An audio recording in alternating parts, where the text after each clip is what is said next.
If you want to see how I turn this thrift flip item into a cute reversible DIY, then keep watching. Well, hello my beautiful people, welcome back to my channel. If you're returning and if you are new, welcome to you as well. This is Christine and it is thrift flip road trip time, so let's get started.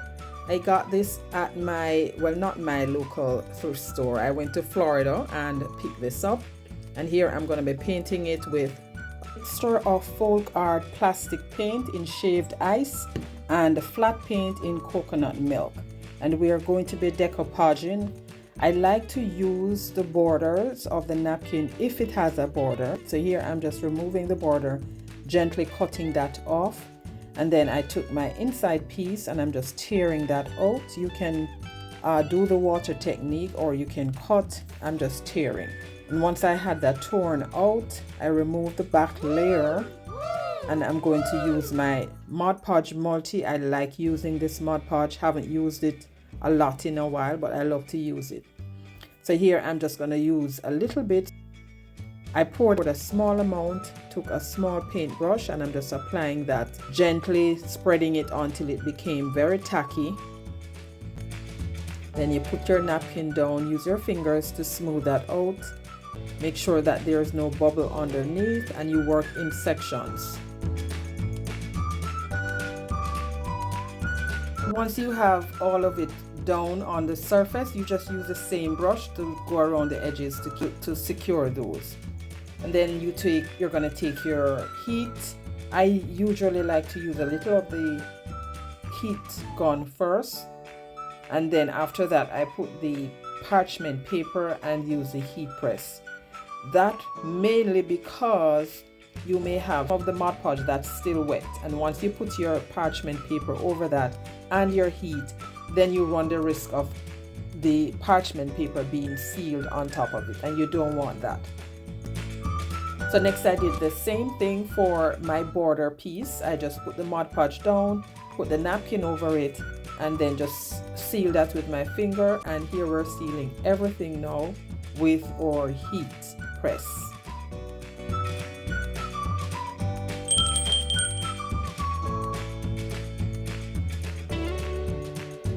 Now that is done, we're good to go with our emery board, and I'm just filing off the excess. And now I am ready to move on to my next step. I got these silk stencils from Amazon. It came on a set, and here I am fuzzing it, and this one says autumn is my favorite color. So I centered that in the space on the board, and I'm going to use my same paint, which is folk art True Burgundy. Not my same paint, I'm just introducing it. Forgive me guys. It's folk art True Burgundy, and the squeegee wasn't working well enough for me, so I took my little finger sponge and started using that. That wasn't working as well as I wanted it because it wasn't spreading the paint as much as I wanted to see it, so I went back to my squeegee. And guys, now that I'm doing the voiceover, I remember why my stencil wasn't working. It was crumpled when I got it. So this is something you have to pay attention to. If your stencil is wrinkled, if it has wrinkles in it, or if it's not laying flat, it's gonna give you a challenge when you're ready to use it. And I'm leaving the leaf out because I'm going to use a different color for that one. I'm going to use some Waverly Celery chalk paint for the leaf. I cleaned the squeegee off, and I'm just using a small amount to put that on. And this is what it looks like when I was done. And like I said, I didn't like it, looked too rustic for me. No, I need to see more color. So I dried that, washed the stencil off, and put it back on, and it gave me a brighter color. A little part of it bled, but we can fix that, no worries. So I took the heat gun and dried it, and this is what it looks like. Now to distress the edge of the board, I'm using the same True Burgundy. This brush has a stiffer bristle, so I'm using that. You can use your sponge, you can use whatever you use to distress, if distressing is what you like to do. If you don't like distressing, of course you can skip this part. So after I did all of that, I now went over my napkin with the second coat of Mod Podge and some heat and seal that. And you will see more of this at the end of the next DIY. Now let's hear a little bit about what Trish has to say about this challenge. Welcome to the Thrift Flip Road Trip. Today we're driving into an exciting open challenge brought to you by Unicorn Dust Designs, Crafting Cousins, and our special guest host, Jody at Southern Seasons. Watch as talented creators transform forgotten treasures into something extraordinary. And here's the best part. We're giving away fabulous prizes to 5 lucky winners. Prizes include a Dremel rotary toolkit from Home Ridge Studio, a micro sander and a pair of miter snips from Happiness Created, a $25 Amazon gift card from Farmhouse Frugally, and 2 wood craft kits from Crafting Cousins. To enter, just watch the September Thrift Flip Road Trip playlist and comment your favorite project from each creator on their video. You must comment on every video to be eligible to win.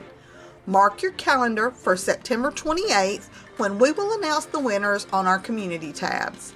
I'm sorry, due to shipping costs, the giveaway is only open to U.S. residents. Don't miss out on this chance to win, and be sure to spread the love by following the playlist link in the description box below. Alright, so we're moving on. So we're going to flip this side board over and work on the other side. I did say it was reversible. So I'm using another napkin. I'm not going to bore you with all the same explanation of everything. I cut the pumpkin out, that's the middle piece. I cut the border off and the word that says happy blessings, and I Mod Podge those on.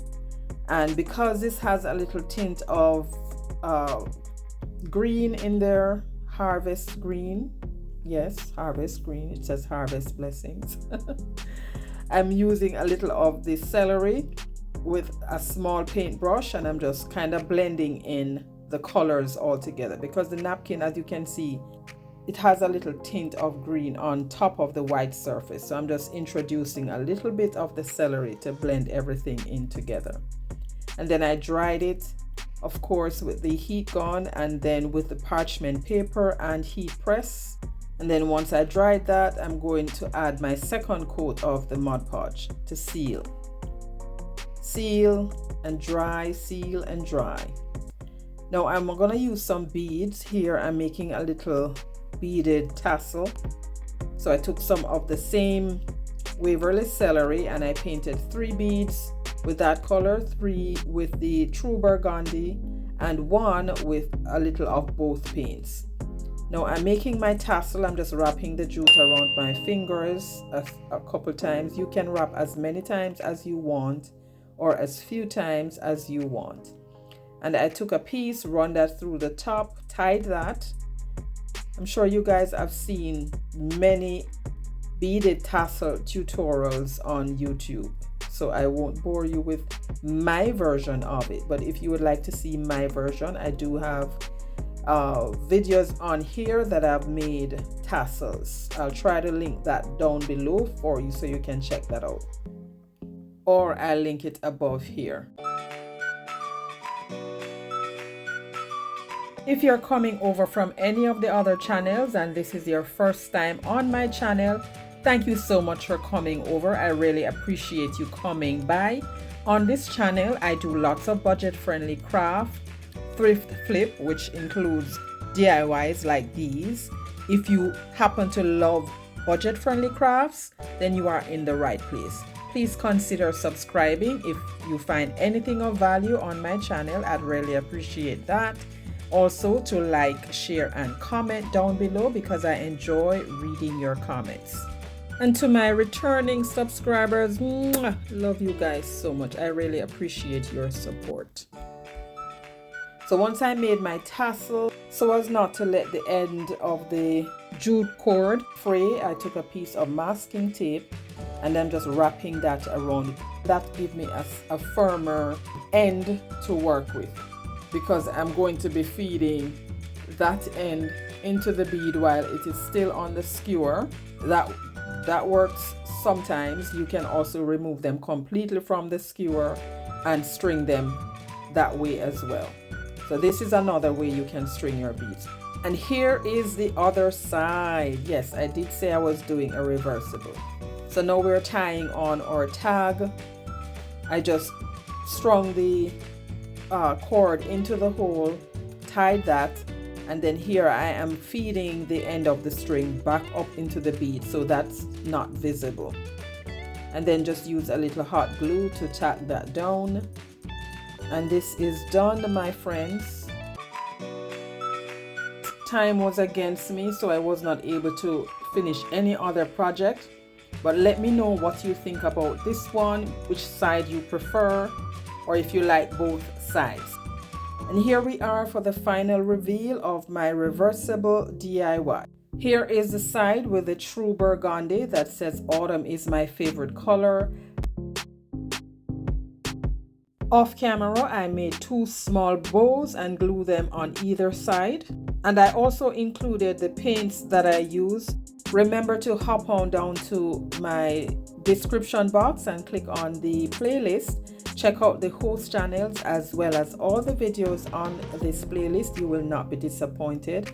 And remember also, to be eligible for the giveaway, make sure to watch all the videos and leave a comment in order to be eligible. So there you have it, my friends. Thank you so much for sticking around. I hope you enjoyed this project. I will have another video for you tomorrow. What would you make? So make sure you come back, check that one out. But until my next video, stay safe, my friends, and I'll catch you in my next one.